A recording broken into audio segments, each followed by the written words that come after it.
I will work harder.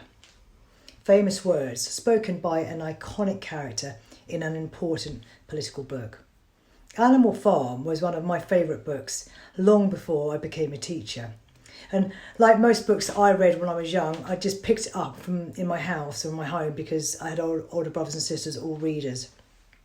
I was under 10 when I read that book, and I had no idea that it was a political book. I took it on face value. I just thought, it's a great story. It's a story about a group of animals who want to do something extraordinary to make their miserable lives ones of joy. And it doesn't matter how old you are, anyone can relate to that, can't they? And just like I already knew at primary school that there was some really horrible people, there's some good people, there's some clever people, there's some funny people, I also knew that there were people like Boxer, people who were prepared to sacrifice every inch of their souls for a good cause. And I knew that what was happening to the animals wasn't right and wasn't fair.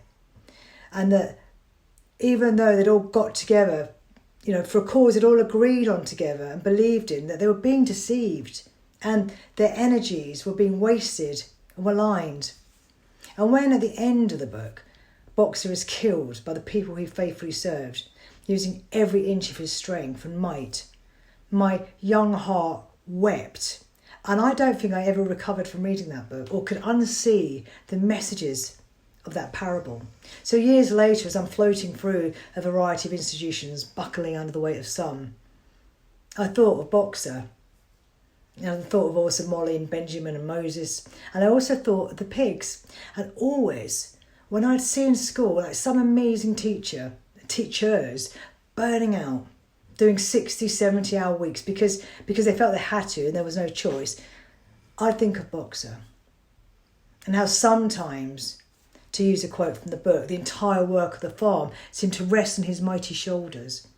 And when I experienced deceptive portioning of work, those in power, using their position to, cherry pick all the nice bits, the good opportunities, to enrich their own lives, but sometimes at the expense of those underneath them, the people that they were serving, I thought of Boxer.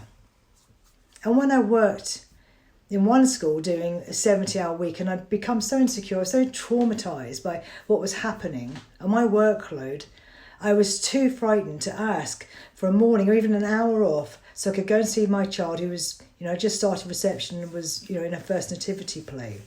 And I thought of Boxer then. Boxer always said, I will work harder, whatever happened to him, however starved he was, however hard it all became. And in the end, his beautiful bones were sold and made for glue. But what if Boxer had known exactly what was going to happen to him? What if, as well as having that capacity to work so incredibly hard, Boxer also had the gift of insight? What then? Do you think he'd have still sacrificed his life to build Animal Farm? Ofsted is coming. And I can hear Clover banging on the van, crying, Boxer, get out quickly. They're going to kill you. They're taking you to your death. But this time, I won't work harder.